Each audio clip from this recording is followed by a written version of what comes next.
Hey guys, মই আহিছোঁ আজি শংকৰদেৱ কলা কৃষ্টি ছয়গাঁৱতে আছে বহুতে হয়তো চিনিয়ে পায় তো ইয়াতে অসমীয়া পুথিভঁৰাল আছে বহুতে জানে যদিও মই কিছুমানে নাজানে বুলি মই ভিডিঅ'টো বনালোঁ যিহেতু আমাৰ মাষ্টাৰ ডিগ্ৰী আৰু আছামিছত ডিগ্ৰী কৰা সকলক বহুত কিতাপ লাগে হয়তো জানে যাৰ ঘৰত আছামিছত মেজৰ লোৱা আছে সিহঁতে গম পায় বহুত কিতাপৰ দৰকাৰ সেইকাৰণে এই ভিডিঅ'টো বনালোঁ তো ইয়াতে কিতাপ চিতাপ পায় ৰেফাৰেঞ্চ বুকো পোৱা যায় আমাৰ ডিগ্ৰীৰ লগত মিলা আহিব পাৰে কিতাপ ল'ব পাৰে আৰু সোমবাৰৰ পৰা শনিবাৰলৈকে 1টা বজাৰ পৰা খোলে আৰু সানডে গোটেই দিনটো খোলাই থাকে আৰু ইয়াতে শিশু সাহিত্যৰ কিতাপ পোৱা যায় আৰু মাষ্টাৰ ডিগ্ৰীৰ কিতাপ চিতাপ থাকে তাৰ উপৰি উপন্যাস বহুতো কিতাপ আছে ইংৰাজী সাহিত্যৰো কিবা কিবি কিতাপ পোৱা যায় তো আহিবচোন চাব বহুতৰে সুবিধা হ'ব বুলি মই আমাৰ ছয়গাঁৱত যিখিনি আমাৰ ডিগ্ৰী কৰি আছে সেইখিনি মাষ্টাৰ ডিগ্ৰী কৰা আছামিছৰ সেইখিনি ষ্টুডেণ্টৰ কাৰণে বনাইছোঁ বহুতে হয়তো নাজানে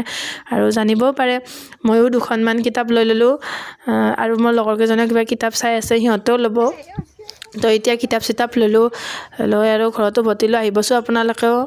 আৰু ইয়াতেও পুথিভঁৰালটো আছে কোনে কোনে গম পায় জনাবচোন আৰু ইয়াৰে মেগাজিনখন বৰ ধুনীয়া বা